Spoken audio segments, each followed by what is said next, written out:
Hello बच्चों, welcome to your YouTube channel. तो बच्चों, आज का लेक्चर बहुत ही इंपॉर्टेंट होने वाला है बिकॉज आज की क्लास में हम लोग डिफरेंशिएशन से रिलेटेड सारे फॉर्मूलाज सीखने वाले हैं, A to Z जितने भी फॉर्मूलाज हमारे सिलेबस में। ठीक है बच्चों, यहाँ पर मैं आपको डिफरेंशिएशन का अभी प्रॉपर डेफिनेशन नहीं बताऊँगी, उसका एक्चुअल मीनिंग क्या होता है, उसका ज्योमेट्रिकल मीनिंग क्या होता है, ये चीज़ें हम नेक्स्ट वीडियो में देखेंगे, दूसरी किसी वीडियो में देखेंगे। आज की वीडियो सिर्फ और सिर्फ बेस्ड है what are different types of formulas that we are going to use in this whole chapter. ठीक है, एंड कुछ न्यूमेरिकल्स भी कर लेंगे।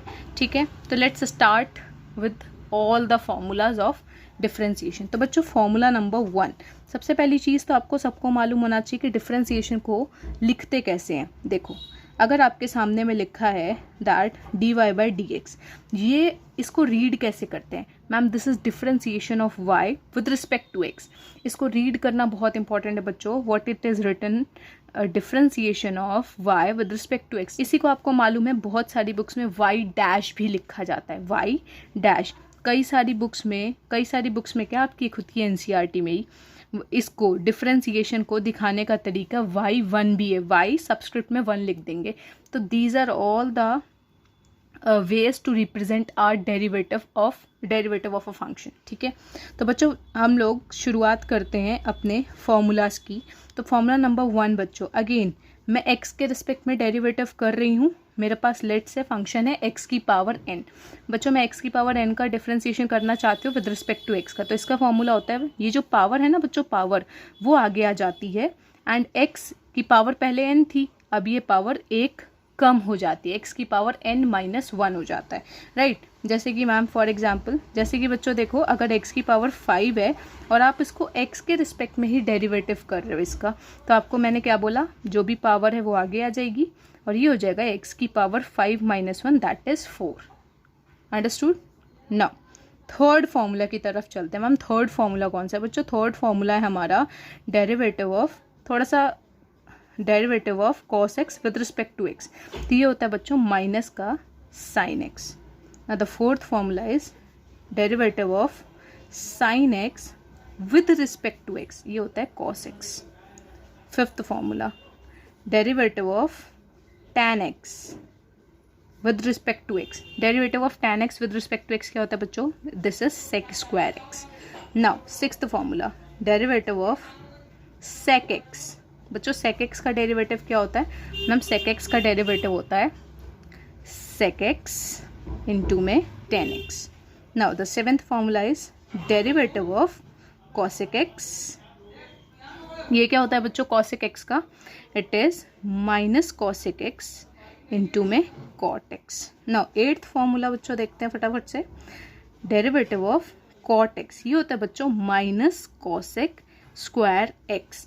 बच्चों, ये बहुत इंपॉर्टेंट फार्मूलाज हैं, इस पूरे चैप्टर में आपको इसकी ज़रूरत पड़ने वाली है। अगर आपको ये फार्मूलाज नहीं आएंगे ना, देन आपसे क्वेश्चंस होना मुश्किल हो जाएगा, राइट।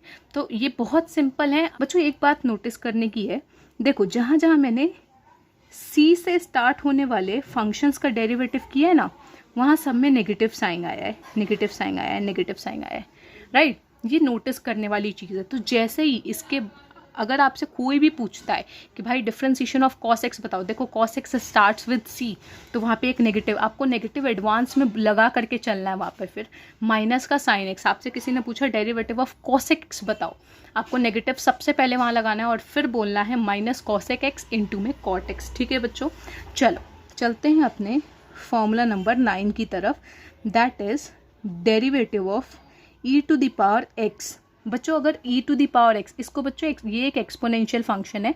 अगर आपको कभी भी exponential raise to power x का डेरिवेटिव पूछा जाए तो ये एज इट इज़ हो जाता है exponential to the power x ही, यही इसका डेरिवेटिव। बट बच्चों, मैं आपको इसमें एक वेरिएशन बता देती हूँ जो बहुत बार आ जाती है। जैसे कि आपसे किसी ने पूछ लिया e to the power ax, इसका डेरिवेटिव बताओ, तो मैंने आपको क्या बोला कि एक्सपोनेंशियल फंक्शन का जब भी डेरिवेटिव आएगा तो पहले तो उसे खुद ही वो फंक्शन एज इट इज़ लिख दो, साथ ही साथ x का जो कोफिशिएंट है ना उससे मल्टीप्लाई कर दो। जैसे यहाँ पर देखो ऊपर वाले फॉर्मूला में कोफिशिएंट 1 था, तो मैंने 1 से मल्टीप्लाई किया, तो भाई वो e की पावर x ही होता है। ठीक है, ये बहुत इंपॉर्टेंट बात है, इसको थोड़ा सा याद रखेंगे आप लोग। Now 10th formula d/dx log x। बच्चों अब हम log x का डेरिवेटिव सीख लेते हैं। एक बात और मैं आपको बता दूं बच्चों कि जो log होता है, आपको सबको पता होगा मैम, जो log होता है ना, उसकी एक वैल्यू होती है और एक उसका बेस होता है। जैसे इस वक्त इस log की वैल्यू x है और बाय डिफ़ॉल्ट अगर मैंने यहाँ पे कुछ नहीं लिखा है, दैट मीन्स इसका बेस हमेशा e है। ठीक है, log का बेस हमेशा e है। तो बच्चों जब भी आपको ऐसे इस log का डेरिवेटिव करना हो x के रिस्पेक्ट में, तो ये बहुत ईजी है, 1/x हो जाता है। ठीक है, नाउ 10th हो गया। 11th फॉर्मूला की तरफ चलते हैं बच्चों, that is derivative of constant function. बच्चों कोई भी कांस्टेंट फंक्शन का अगर आप डेरिवेटिव कर रहे हो x के रिस्पेक्ट में, आंख बंद करके 0 लिख देना, इट विल ऑलवेज बी 0। ठीक है, जैसे कि मैम समझ में नहीं आया, मैं आपको समझाती हूँ बच्चों। जैसे कि d/dx, मान लो 7 का आपसे किसी ने डेरिवेटिव पूछ लिया, तो भाई 7 क्या है? 7 इज़ अ नंबर, तो इसका डेरिवेटिव कुछ नहीं होगा। 7 में थोड़ी कोई चेंज आएगा टाइम के साथ साथ या x के रिस्पेक्ट में। ऐसा थोड़ी है कि x1 पे 7 की वैल्यू 7 है और x2 जब हुआ, वैल्यू जब x2 हुई तो 7 की वैल्यू 7.1 हो गई। ऐसा तो कभी होगा नहीं। 7 इज 7 ओनली। ठीक है, ओके बच्चों, now we will move ahead to see derivative of a function, derivative of inverse of a function. अगर किसी फंक्शन का इन्वर्स गिवन है तो उसका डेरिवेटिव क्या होता है। जैसे कि बच्चों अगेन मैं x के रिस्पेक्ट में डेरिवेटिव करूंगी, बट अब की बार साइन इन्वर्स x का। तो बच्चों ये आपको मालूम होना चाहिए, 1/√1 - x²। ये डेरिवेटिव होता है किसका? साइन इन्वर्स x का। Now we will see 12th formula. 12th formula बच्चों क्या होगा कि मैम हम डेरिवेटिव कर रहे हैं x का, x के रिस्पेक्ट में cos इनवर्स x का। We are doing the differentiation of cos inverse x with respect to x। तो बच्चों अगेन देखो ये c से स्टार्ट हो रहा है, तो सबसे पहले आपको एडवांस में माइनस बोल देना है। -1 में 1 - x²। This is the formula. Now 13th वाला देखते बच्चों। 13th क्या है मैम? अब हम डेरिवेटिव करेंगे tan इनवर्स x का विद रिस्पेक्ट टू x। तो बच्चों ये तो बहुत प्यारा फॉर्मूला है, 1/1 + x²। नाउ 14th फॉर्मूला क्या है बच्चों?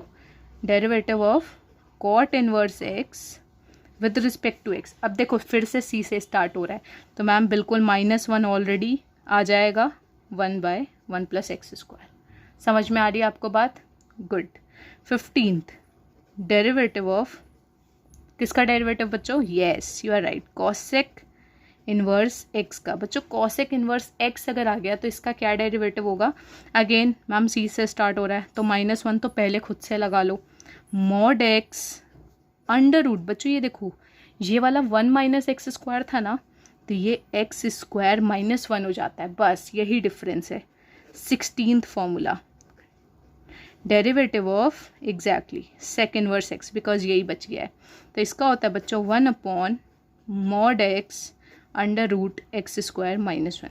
तो बच्चों कॉट मतलब जो इन्वर्स वाले इन्वर्स फंक्शन के जो डेरिवेटिव्स हैं ना, वो तो ऑलमोस्ट सारे के सारे सिमिलर हैं, एक जैसे दिखते हैं, तो उसमें आपको कभी भी ज़्यादा दिक्कत आएगी नहीं। आप एक, मैंने बोला ना बच्चों, आप 3 से 4 बार इन फॉर्मूलाज को लिख लोगे ना, आपको सारे आ जाएंगे। ठीक है, नाउ अब बच्चों कुछ बेसिक से ऑपरेटर्स देख लेते हैं जो कई बार आ जाते हैं, तो फिर वैसे हम उस केस में हम कैसे सॉल्व करेंगे, अपना डिफ्रेंसिएशन कैसे फाइंड आउट करेंगे। जैसे कि कई बार होता है बच्चों एडिशन और सब्ट्रैक्शन रूल।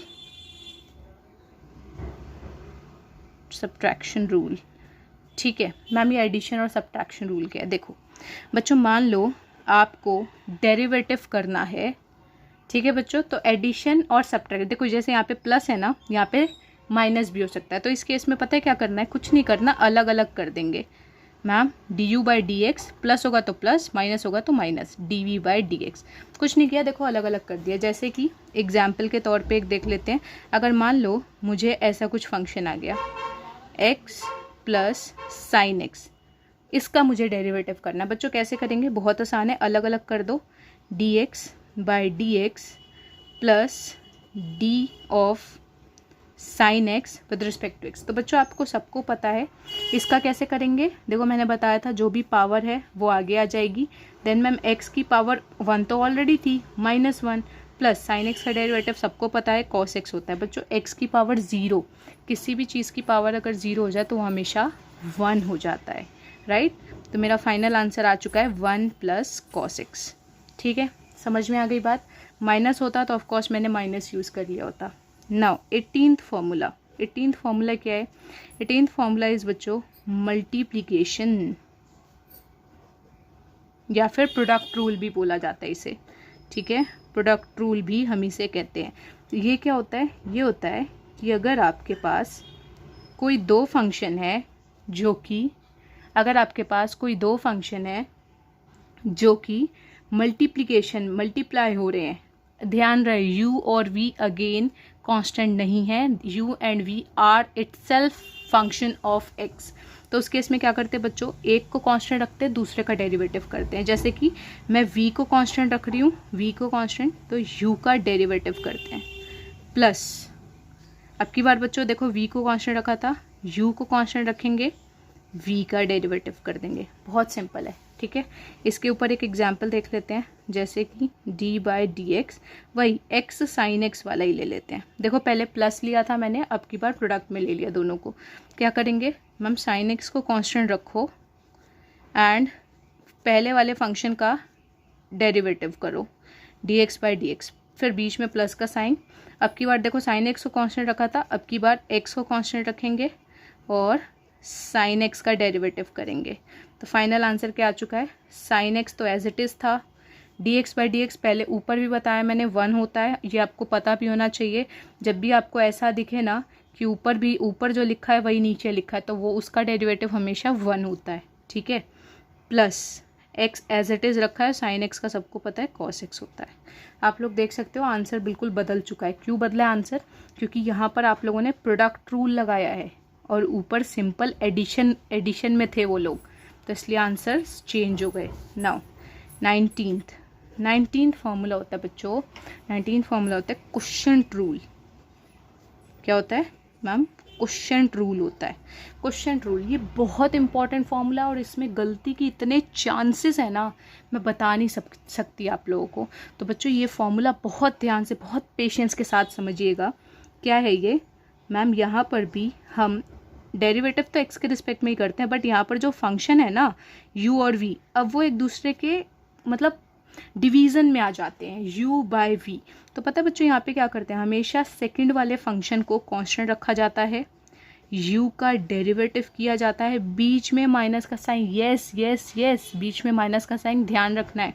ऊपर प्रोडक्ट रूल में बीच में प्लस का होता है बट नीचे में माइनस होता है, इसलिए बहुत इंपॉर्टेंट बात है कि पहले आपको v को ही कांस्टेंट रखना पड़ेगा। अगर आपने गलती से भी u को कांस्टेंट रख के पहले v का डिफरेंशिएशन कर दिया ना, आपका फॉर्मूला वहीं गलत हो चुका है पूरा। फिर कोई ज़रूरत नहीं है आगे और मेहनत करने की। आप तो क्योंकि गलत कर चुके हो, एग्जामिनर वैसे भी आपको 0 देगा। ठीक है, तो प्लीज़ मेक श्योर, ये बहुत इंपॉर्टेंट बात है। तो मैम v को पहले कांस्टेंट रखेंगे, u का डेरिवेटिव करेंगे, बीच में माइनस का साइन है। अब की बार u को कांस्टेंट रखेंगे और एग्जैक्टली v का डेरिवेटिव। इतना ही नहीं बच्चों, यहाँ पर इस v का स्क्वायर भी होगा। This is important. Great, I hope आपको समझ में आ गया होगा। चलो जल्दी से बच्चों इस पे बेस्ड एक एग्जाम्पल कर लेते हैं। चलो बच्चों एग्जाम्पल करते हैं फटाफट से। वही d/dx, अब की बार मैं x y sin x ऐसा गिवन है। तो बच्चों मैंने क्या बताया मैम? sin x को पहले आप रखो constant. Good ma'am, sin x को रखो कांस्टेंट, x का करो डेरिवेटिव, बीच में माइनस का साइन।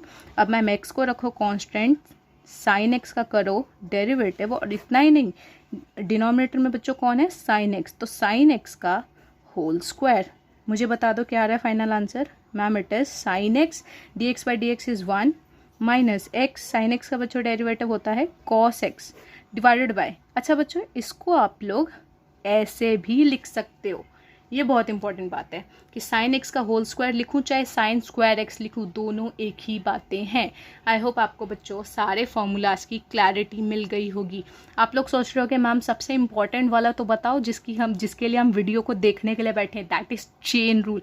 बच्चों मैं चेन रूल का कभी भी अलग से कोई फॉर्मूला नहीं बनाती हूँ। चेन रूल मैं आपको क्वेश्चन के साथ साथ ही करना सिखा दूंगी कि चेन रूल में कैसे मास्टरी करते हैं। तो वो क्वेश्चन के साथ हम लोग सीखेंगे, इसका अलग से कोई फॉर्मूला नहीं है, ना मैं उस फॉर्मूला में बिलीव करती हूँ जो एनसीईआरटी में, राइट। एनीवेज हम लोग बच्चों 2-4 क्वेश्चन करते हैं, क्वेश्चन के थ्रू थोड़ा सा समझने का ट्राई करते हैं। चलो नाउ बच्चों क्वेश्चन आपके स्क्रीन पे आ चुका है। क्वेश्चन क्या है, डिफरेंशिएट साइन एक्स स्क्वायर। अच्छा यहाँ पे ये भी बहुत इंपॉर्टेंट बात है, विद रिस्पेक्ट टू एक्स, ये भी लिखा हुआ होना चाहिए क्वेश्चन में, अदरवाइज हमें क्या मालूम किसके रिस्पेक्ट में करना है। तो बच्चों सबसे पहले जब भी ऐसा क्वेश्चन आएगा तो क्या करना है, सबसे पहले तो आपको जिसे भी डिफ्रेंशिएट करना है ना उसको कुछ मान लो, ध्यान से इसको कुछ मान लो। मैंने साइन, ध्यान रहे ये साइन एक्स का होल स्क्वायर नहीं है, ये साइन एक्स स्क्वायर है, इज इक्वल टू वाई मान लिया है मैंने इसे। नाउ बच्चों डेरिवेटिव कर, अब हम यहाँ पे लिखेंगे डिफरेंशिएटिंग बोथ द साइड्स। तो डिफरेंशिएट बोथ द साइड का क्या मतलब है कि मैम हम y को डिफरेंशिएट कर रहे हैं x के रिस्पेक्ट में। यहाँ पर भी लिखो d/dx साइन, ध्यान रहे x का स्क्वायर, नॉट x का होल स्क्वायर, इसे ब्रैकेट में इसलिए रखो। तो बच्चों आपको पता होना चाहिए dy/dx। आपको मैंने अभी अभी बताया साइन x का, बच्चों देखो साइन एक्स स्क्वायर है यहाँ पे, बट मैंने आपको बताया साइन एक्स का डेरिवेटिव क्या होता है मैम, कॉस एक्स। तो वैसे ही मैम साइन एक्स स्क्वायर का derivative logically cos x square होना चाहिए। बिल्कुल ठीक बोल रहे हो आप, होना तो यही चाहिए। लेकिन मेरी बात सुनना बच्चों बहुत केयरफुली, कि अगर साइन एक्स होता ना तो यहाँ पे कॉस एक्स लिख करके मैं आगे बढ़ जाती, लेकिन क्योंकि कॉस एक्स नहीं है, ध्यान रहे साइन एक्स का स्क्वायर था, तो आपको बच्चों एक्स स्क्वायर का अलग से डेरिवेटिव और करना पड़ेगा। तो फाइनल आंसर अब आएगा कॉस एक्स स्क्वायर। एंड बच्चों एक्स स्क्वायर का डेरिवेटिव आप लोग मुझे बता दो क्या होता है, ब्रैकेट में रखना बहुत इंपॉर्टेंट है, अलग अलग। मैम आपने बताया था जो भी पावर होती है वो आगे आ जाती है और साथ ही साथ एक्स की पावर पहले 2 थी, 2 - 1 जो कि हो जाएगा 1। तो फाइनल आंसर बता दो आप लोग, मैम हो जाएगा final answer 2x cos x का स्क्वायर। कॉस एक्स का स्क्वायर है, ध्यान रहे, इसको ब्रैकेट में ही डाल दो आप लोग वरना गलती हो जाएगी, ठीक है। तो बच्चों समझे क्या करा है मैंने यहाँ पर, देखो अगेन साइन एक्स होता तो कॉस एक्स लिख करके मैंने छोड़ दिया होता आंसर, बट एक्स का स्क्वायर है वो, तो इसलिए मुझे इस एक्स स्क्वायर का एक बार और डेरिवेटिव करना पड़ा बच्चों। अगर क्यूब होता तो मैम एक्स का क्यूब का डेरिवेटिव करते, ठीक है, गुड।